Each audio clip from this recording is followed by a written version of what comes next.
Hi, welcome to my channel, The J Formula Experience. Today I wanted to talk about what I learned watching SNL this Saturday.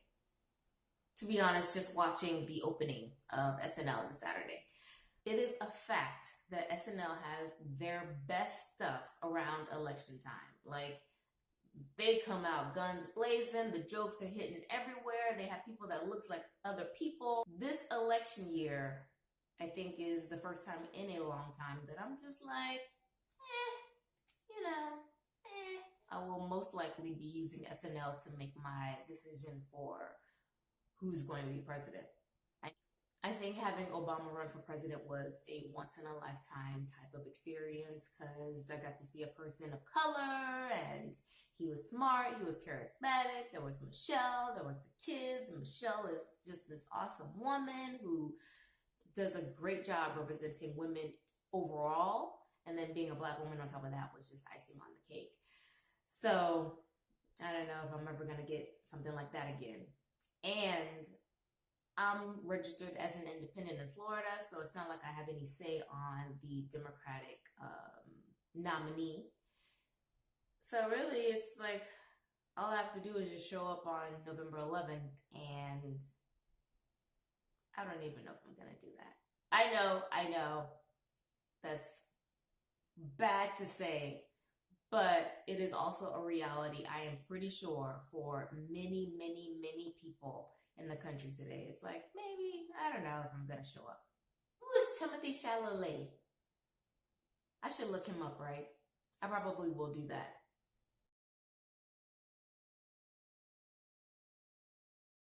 Ben Carlson, he is a doctor and he is the head of the housing whatever. How does that make any sense?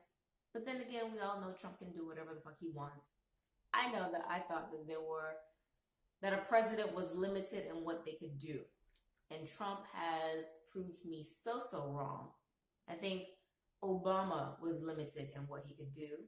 I wonder why. Larry David as Bernie Sanders is so spot on. I feel like it is so spot on. When Larry David makes the joke when Larry David playing Bernie Sanders makes the joke about the 0.1% that the antibacterial gels and soaps only kill 99.99%. So what about the 0.01%? Yeah, what about them? Are we just gonna let them slide? No. I mean, if Bernie wanted to fight that war, I would probably be right behind him because they don't get a pass. The 0.01% do not get a pass. I mean, God forgive me, but like he really is like one heart attack away from. He needs to nominate a really good vice president. Let's just say that. Bernie Sanders, if you do get the nomination, you know it is your responsibility to nominate a very, very, very good vice president because it's very likely that that vice president is going to be president within a year of you being nominated. So that Bernie Sanders is a socialist. By the way, I'm not, as I say many times, I'm not as well versed in political news or political topics, but what I do know of Bernie Sanders is that he's associated with socialism. I also know that the countries, I'm sure there are several, but the ones that I can think of right now that are socialist countries are China and Cuba. Cuba's not doing too well economically. China decided that everybody's only allowed to have a child, and if they have more than one child, they'll be taxed like $40,000. I'm not really I'm not really feeling that angle. So the fact that he's number one, or not number one, the fact that he's doing so well in the polls, I don't want to be like China and Cuba. When I see Bernie, I think of China and Cuba. So Mike Bloomberg has no personality, is what I've learned, and no charisma. I have also learned that he's a very bad man because he's done many bad things. You know what I associate Mike Bloomberg with?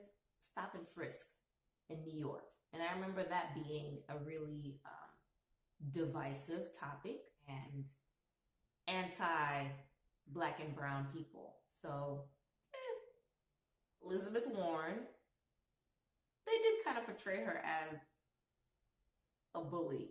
I mean, that word gets misused and thrown around a lot, I know. But the way she's picking on Mike Bloomberg is funny and also makes it seem like that's her main angle, is to just be Mike Bloomberg's counterpart. Biden, oh my goodness. You know, I honestly, what I learned about Biden is that he says a lot of things that do not necessarily make sense, that sound very like old school Southern, and not necessarily appropriate like Whitey. But let's think back, America, to George Bush. He used to say the dumbest things. He really did. He said the dumbest things, and he would make up words, kind of like Trump does, but not as egotistical.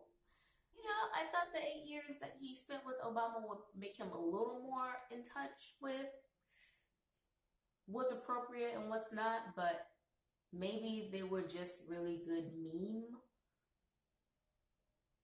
So, saying dumb things should not be something that stops you from becoming president, because we've been through that many, many times. Who else? Am I missing anyone? So there was Biden, who is the old school white guy from the South, who he was better as a sidekick to me, though he probably would make a great president, because we've seen the most being made out of less. We've seen a lot.